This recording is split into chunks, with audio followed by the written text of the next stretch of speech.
Hi, John here with the Restoration Technical Institute, and today I want to talk to you about one of my all-time favorite tools. One could even argue that this could be one of the greatest tools ever invented. What is this super tool? The 5-in-1 painter's tool. Okay, so maybe not what you were expecting, but let me tell you how awesome this thing is. In the field, I use this almost every day. If you're in the restoration, renovation, or construction field in general, this tool is a must-have tool. Let's start with what this actually was designed to do.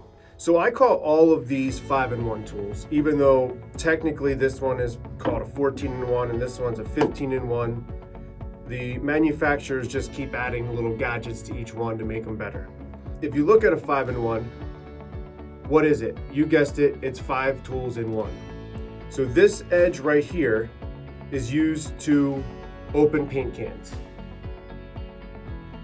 To close a paint can, it has a hammer end. This pointed edge here is used for scraping paint or caulk from corners. And then finally, this curved section right here is used to remove paint from your paint roller covers.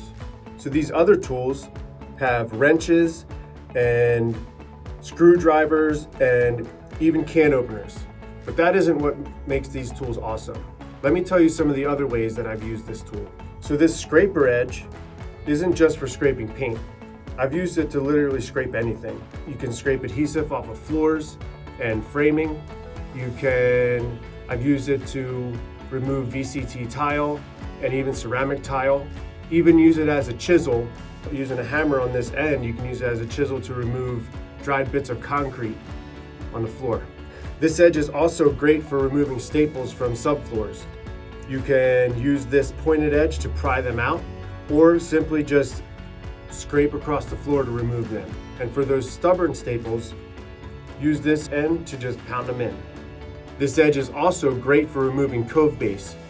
After scoring the top, simply slide this behind the cove base and you can pry it away without tearing the paper on the drywall. If you need to remove trim and you need to save the trim, it can be difficult to get your pry bar behind the trim. You end up either damaging the trim or the wall.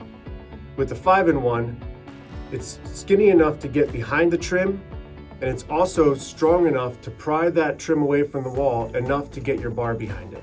After the trim is started, you can also use this behind your pry bar or your hammer to protect the wall when prying against it. This is also good for when you're pulling nails, especially when the drywall is wet. This pointed end can be used to clean out literally anything from narrow spaces. Cracks in floors, cracks in sidewalks, cracks in walls, whatever the situation. This beveled edge allows you to be detailed in delicate situations.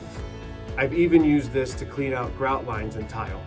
If you notice, the shape of this pointed edge here is shaped very similar to a hawkbill knife. So if you dull this, you could even use this to separate the seams in carpet without damaging the carpet. And in a pinch, I've even used this pointed edge as a nail set. The bottom line is this tool is unbelievably versatile. I am constantly coming up with new ways to use it. And at $5 to $10 a piece, you can get a handful of these and put one in every bag, belt, and box you own. You won't believe how often you reach for it. Thank you for learning with rtilearning.com.